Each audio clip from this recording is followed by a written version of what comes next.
Greetings YouTube. Today we're taking a look at a Swann-Morton knife. This is made in, here we go, Swann-Morton, and this is made in Sheffield, England, and it is the SMO-R model. Now this is a retractable craft knife, and this is the type of knife that I use at work for trimming parts when I need a knife. This is the one that we have supplied to us, and I brought it home so I could do a video on it. And it's a mixed bag. There are things I really like about this particular craft knife, and there are things that I really don't like about this craft knife. Now, the first thing you're going to notice is it is bright red, and this is one of the things I like about it. The old ones we used to have at work, which was a Stanley model, which apparently they don't make anymore, and they're really hard to find. And in fact, one of my coworkers likes that model, and I guess nowadays they're going for like 30 or 40 bucks a pop because they're no longer being produced. And I happen to have it extra kicking around, so I gave it to her as a gift because she's like, I want another one. They were gray, and the gray blends in far too easily with our equipment at work. I like the bright red. It pops. It's easy to see on a workbench. It's easy to see in somebody's hand. So, like that. Also like the contrast between the white and the red. That's just an aesthetic thing. So it's retractable. There you go. That's also good. So you can get the blade in and out easily for safe storage. And then only has two locking positions, all the way out and all the way in. There is no intermediary stages. Some craft knives do have that feature. This one does not, and that's fine. That's for what I use it at work for. This works just fine.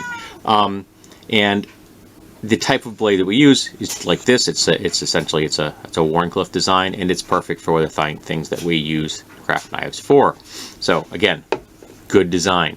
There are things, however, I don't like about this knife. So let's talk about those things.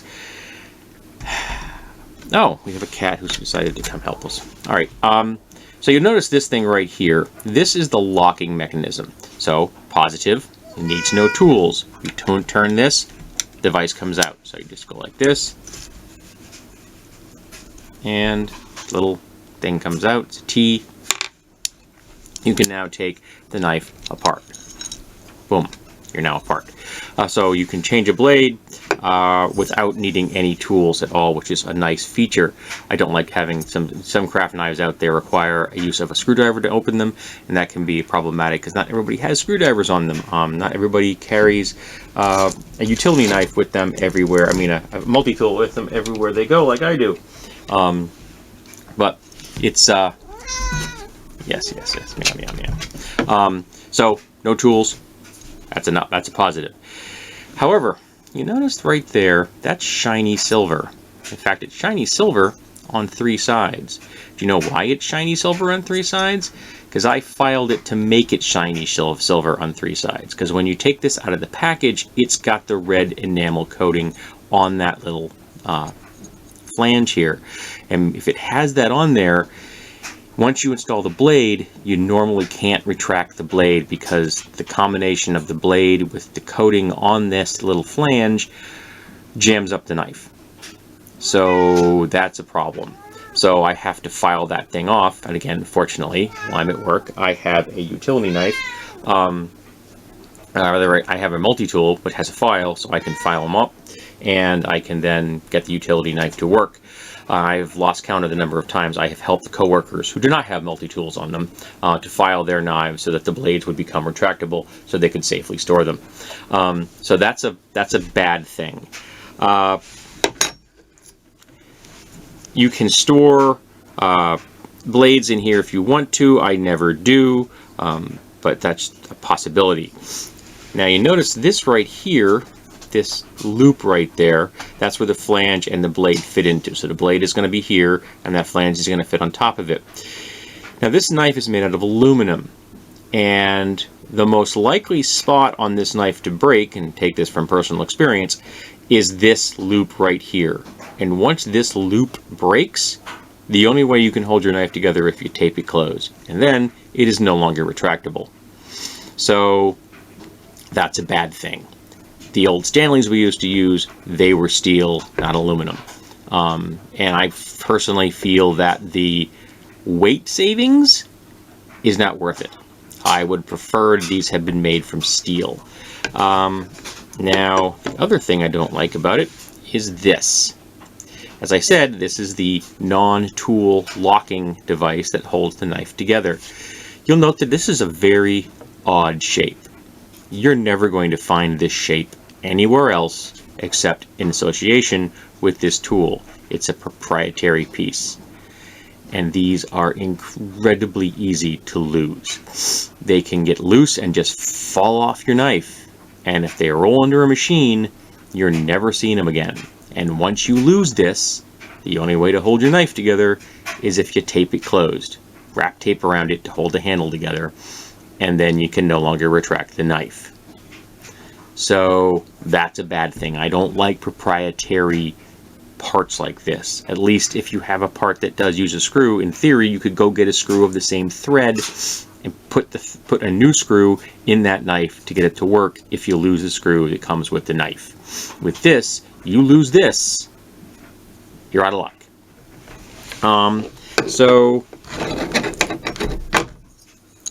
again, it goes together easy, and you'll notice that this is the locking side, and this is it goes in the slot side.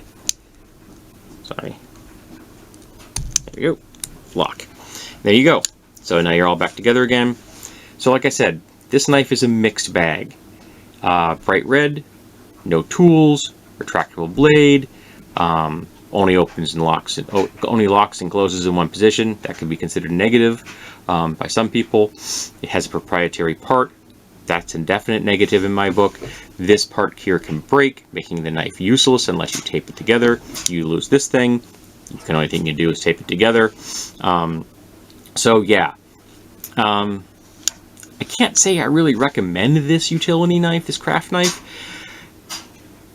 I guess if you're going to keep it in your home and never have to worry about heavy usage like we use them at, maybe this is going to be okay. But in an industrial environment where we're using these things and we're dropping them and we're picking them up, I'm dropping them down, picking them up and dropping them down, these things can get loose and we get lost, and then you have a knife that you have to tape together, which makes it, not only does it make it means you can no longer retract the blade, but it also means to change the blade itself, you have to cut the tape off, replace the blade, and then tape it back up again, which means people don't replace the blades often. And the most dangerous thing in the world when it comes to knives is a dull knife. Sharp knives are safer than dull knives. So, like I said, this Swann-Morton knife from Sheffield, England is 6 of one and half a dozen of another. There are things I like about it, there are things I don't. And it's really going to be up to the personal preferences whether you think this is a good design or not. I kind of prefer the old style Stanleys, but this is what we have now, so this is what I use now. I don't know what even, I don't think I have any of the gray ones at work at all. I've got a couple here, I think. But I know if I take them to work, they're going to get stolen, so I don't take them to work. I use these. These are unlikely to get stolen.